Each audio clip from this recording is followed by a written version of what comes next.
Previous to turning on the camera, we just sang a song called People Need the Lord, and I almost started doing the lesson without you guys in the camera. People, what I was going to say is that that's Israel, that's us. People don't realize, and for what reason, I don't know why you don't realize that you need the Lord, because it is not us. We don't do so. We are not strong. We don't have the wherewithal. We don't have the knowledge. We just don't have it. Whatever it is that you need, God supplies it. It's not us. We don't have some strength of our own. Now, Israel, we're talking about Judges. We're in Judges. We're going to kind of skim through chapter 5, and go on to 6. But Judges is about Israel having leadership sent from God to pull them out of their sin,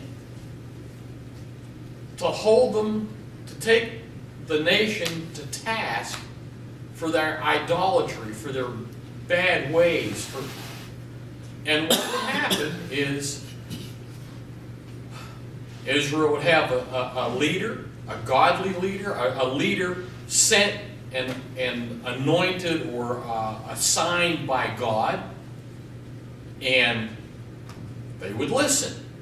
And they'd have years and years of peace. They had like 20 years, 40 years, a long time of peace. The guy would die. They forget. It's like the big eraser wiped out their heads. The guy dies. He's not telling them anymore. He's not giving them the example anymore. And so they forget what God had done for them.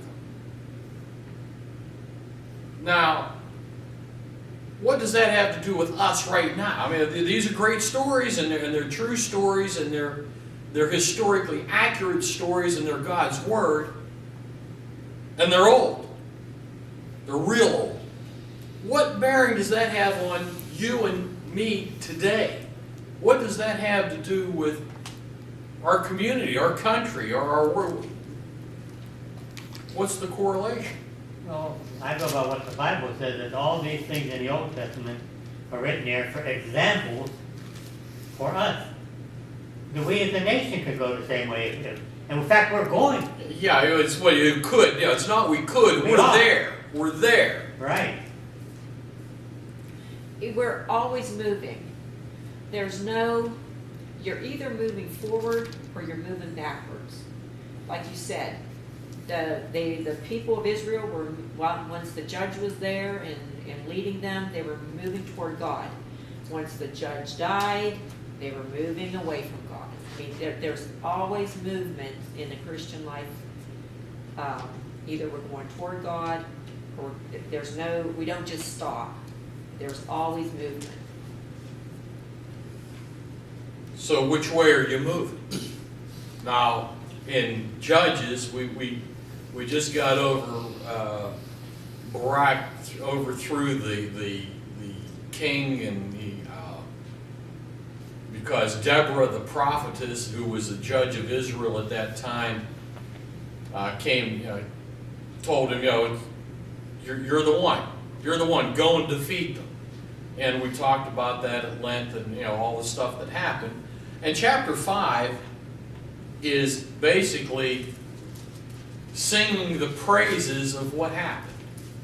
And we're not, you can go and read that, which you should. You should have read it. And it's kind of like if you've ever seen the old pirate movies, and they sing praises of their victory, and they try to memorialize the struggle, the conquest. That's what they did. They recount that God brought them up out of Israel. God gave them the promised land. God fought the battle for them. They were victorious. Some of the tribes of Israel helped, and they were commended. Some of them didn't, and they thumbed their nose at them. So, you know, they were memorialized. And that's chapter 5. That's, what's it say? The Song of Deborah. And these things should be remembered. This is the problem. Stuff needs remembered. Stuff needs to be brought back. You know, it's not a nostalgia kick. It's stuff that, you know, your history is important. Where do you come from? What? I think if you think about like the colleges and even high schools now, what is one way that they're changing the schools to change the thought process of the kids or the college students is to change history. They've taken things out of history books, they've changed things, they've put things in that are not true. Even Amy, when she went to college, had a professor like that who just made up things, you know, and expected that you should believe them, or you failed. So for them to attack history like that, it just goes to prove that they don't want you to know history, because then people would know. This way, you know. We're going to come to stuff like that here very shortly. Today, in chapter 6, we're going to start in chapter 6, verses 1 through 10. It says, now this is like the old 8-track tape. You know, the same thing comes around every few seconds. You know, we go click, click, and what you started with comes on again. Then the children of Israel did evil in the sight of the Lord. Those are the same opening words to the last several judges. So the Lord delivered them to the hand of Midian for 7 years, and the hand of Midian prevailed against Israel. Because of the Midianites, the children of Israel made for themselves the dens, the caves, and the strongholds which are in the mountains. So it was, whenever Israel had sown, Midianites would come up, also Amalekites, and the people of the east would come up against him. Then they would encamp against them and destroy the produce of the earth as far as Gaza, and leave no sustenance for Israel, neither sheep nor ox nor donkey, for they would come up with their livestock and their tents, coming in as numerous as locusts. Both they and their camels were without number, and they would enter the land to destroy it. So Israel was greatly impoverished because of the Midianites, and the children of Israel cried out to the Lord. And it came to pass, when the children of Israel cried out to the Lord because of the Midianites, that the Lord sent a prophet to the children of Israel, who said to them, Thus says the Lord God of Israel, I brought you up from Egypt and brought you out of the house of bondage, and I delivered you out of the hand of the Egyptians, and out of the hand of all who oppressed you, and drove them out before you, and gave you their land. Also I said to you, I am the Lord your God. Do not fear the gods of the Amorites, in whose land you dwell. But you have not obeyed my voice. Took them a long time to get around. You know, it's what they say, 7 years. 7 years they've been living in caves and under rock. It's like Saddam Hussein. Where'd they find him? In that little hole? He's living in fear. They hadn't been like that. They were strong. They were growing crops. They were eating. They were like the United States, doing business. Things were good. And what did they do? They didn't need God anymore. Didn't need God anymore. Society changed. Unacceptable things became acceptable. Do you see a pattern here? What pattern do you see?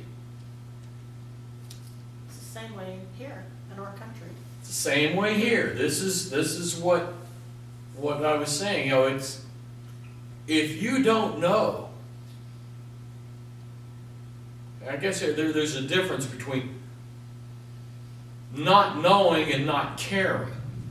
Okay? if you don't know where you came from, if you don't know your history, if you don't know the things that led to your existence as a nation, shame on you. You know, I don't know about you people, but I'm a newspaper reader. I don't watch too much television. I read my newspaper from front to back. I don't care for a lot of it. I read it. And even though I don't follow this stuff, but it said, wait till you see this next year's television program, what they're going to allow on these television programs. Now, you ain't seen nothing yet if you think because I use some little 4 little words now and then. You just wait what the new television shows are going to be like. Nothing is going to be off limits. I mentioned before, we laugh about it. Clark Gable got crucified for saying, I don't give a damn. Said, what's her name? Now that, they got little kids on that one show cursing like a, what's that show? I don't watch it. It's a famous show that the guy just got banned from it because he was, what's his name, Charlie Sheen? I know what I've never watched it. Two and a half And they got that little boy talking about homosexuality, sex, cursing, and everything. I wonder what his mother thinks about it. Shame. That is shameful. I don't know. They said you should wait till you see the 2012 new shows that are coming out. You ain't seen nothing yet. Well, why is it? You know, what makes something that was previously unacceptable, what makes it acceptable? It's gradual. I mean, it's, you know, what we thought was terrible before, this keeps a little bit, keeps nipping away until you get used to it. And well, it's not great, but, well, okay, we'll put up with it. And eventually, all of a sudden, we notice how bad it is. But, you know, it's just a gradual change. It's like that frog story. You put frog in the cold water on a stove and you turn the heat on low. And eventually, you know, the frog doesn't even notice that it's going to be boiled to death. You know, if you stick that frog in hot water, boiling water, it would jump right out. But it desensitizes the frog, and that's exactly what's happened to us. I'm going to come back to that kind of stuff here. If you wanted like a sign from God, you were going to request, you know, Gideon asked for a sign from God. And he's the new prophet the new judge on the scene to be. If you were asking God to send you a sign or to give you a sign, how would you like it to come? I mean, would you like one of them skywriters to write it in the sky for you, or would you like the thunder and lightning to speak it to you? Well, how would you like it to come?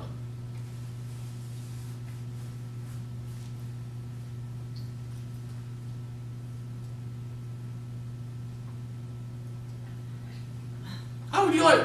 What would make you believe it? I mean, today, there's all kind of special effects and stuff. It's hard to tell reality from. I think if I just had Jesus sitting beside me telling me things, but then even then, you know, you think, but there are false gods, and there are, you know, and Satan has ways of doing things like that. So even then, you would be questioning, you know, well, am I just a little bit crazy here, or you know? Answered prayer. I mean, I've asked for something, and it could only have been God who answered that prayer. Yeah, you're the only one that knows. You know, nobody else is privy to it. You just kind of think of when you live your life. Okay, you know, you're doing your life and you're minding your own business and God comes, I got a job for you. Are you receptive? Okay, are you receptive? I know you are, because you feel like We need a King's Club. We need a Bible study. We need,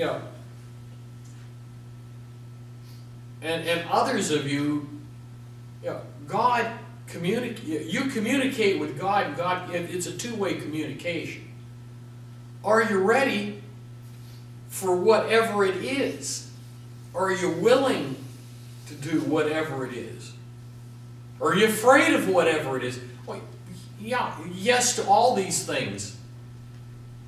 So remember this as we go through Judges. And also, have you ever felt like all of your enemies like gang up on you?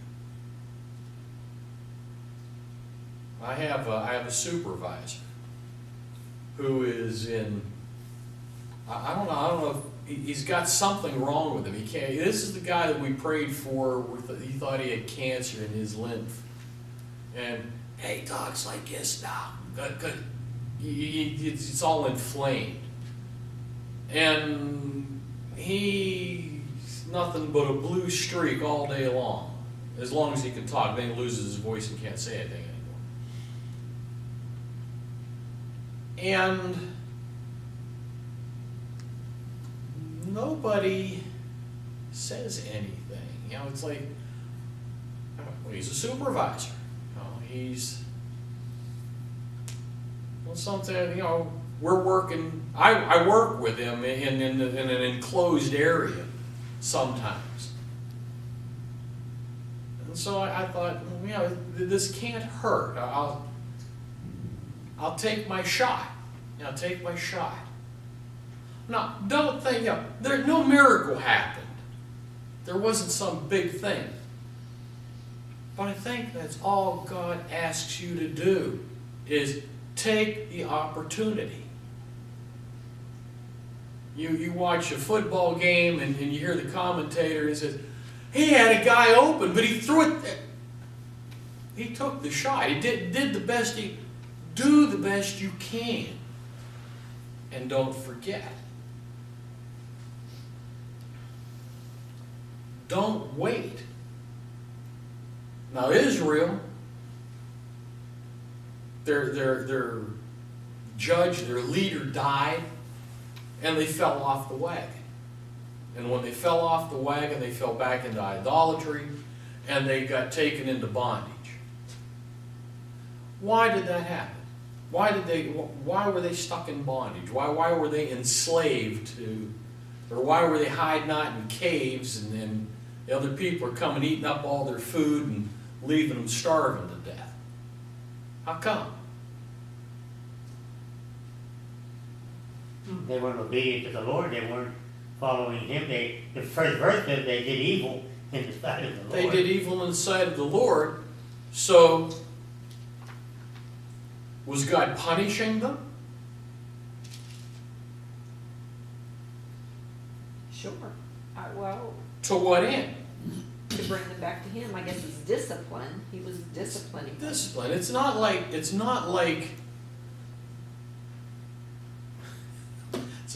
the sick dad. Like, this is going to hurt you more than it's going to hurt me, but I really enjoy beating you. Okay? It's not like that.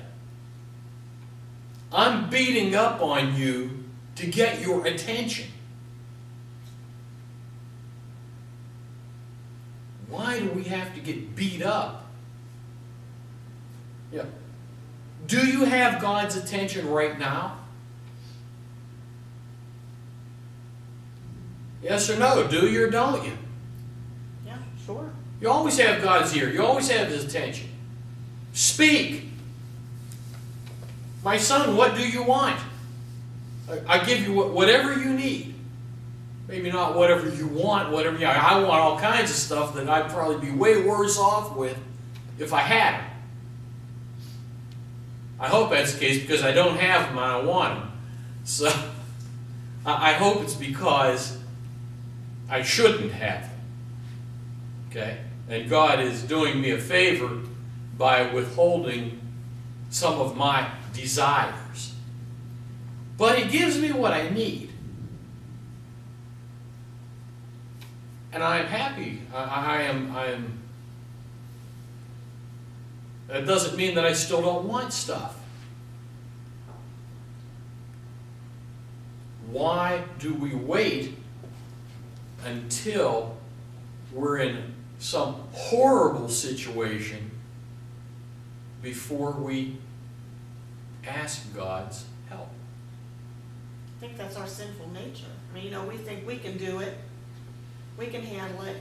And I mean, even if it's just somebody else in the room with you, I'll try to do it first, and then if I can't, maybe I can ask them. But you're not going to ask them first. We always think we can handle it ourselves. And so that's what we do, and we usually get into a big mess. And we can't. Yeah, and then we go to God. You think of 9/11, that's a perfect example of, everybody's happy, everybody's going about their business, don't have time for God until 9/11 happened. And all of a sudden, what happened? Everybody went to church, we're going to pray. And I thought, these people didn't care before, but then, what did it take, a month or two? And everybody was back. Long. Everybody was back to the way they were before. God got their attention for that little bit of time, and that's what Israel, it seems to be the same thing. Okay, let's go fast forward from the thousands of years ago that is, till right now, today. The United States of America, us, our community, our country. What did this country come from?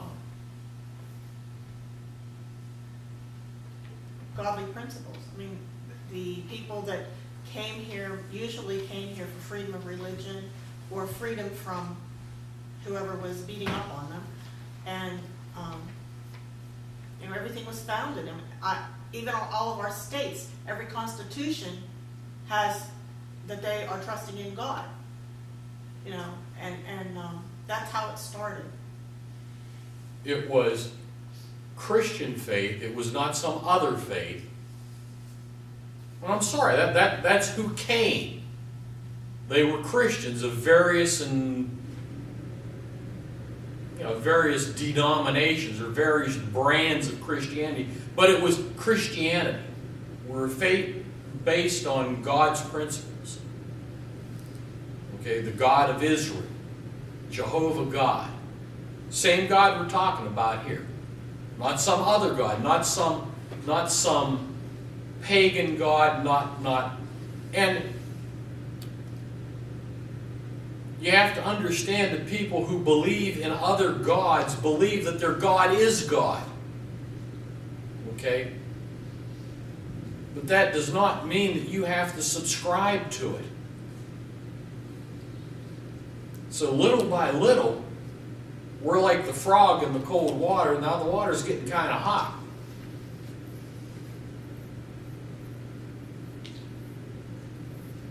I don't know what it's going to take for our country, for the United States of America, to cry out to God. I hope it's not much more. I hope it's not having the country taken away or having everything that our founding fathers passed to us being removed, having that stripped from us. I hope it's not that. But I don't know. You don't know. We don't have the the TV that looks into the future. We don't have that.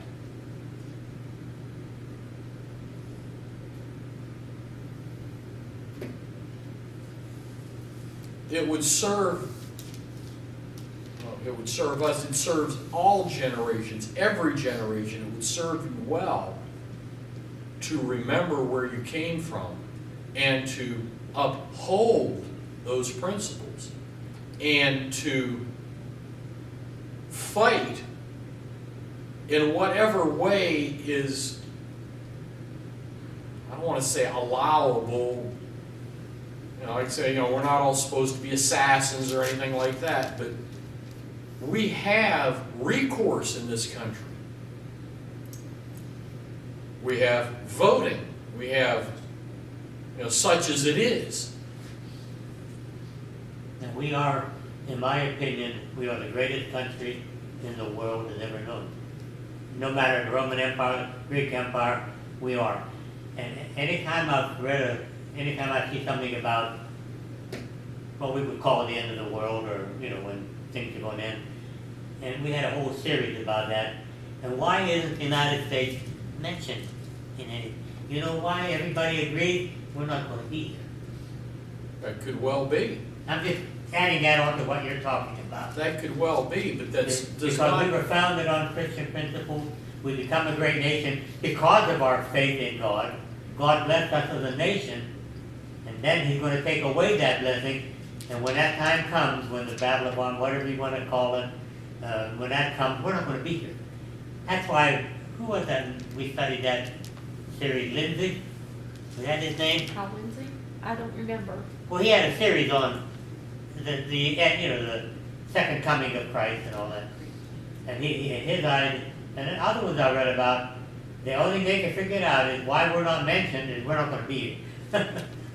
That's a sobering thought. That could be. But in the meantime, while we are here, we ask some of the most ridiculous things. We ask God to bless us. Why, God? Why is this happening? We don't want this to happen. What does God sent the angel of the Lord? They did evil in the sight, and then they would encamp against them.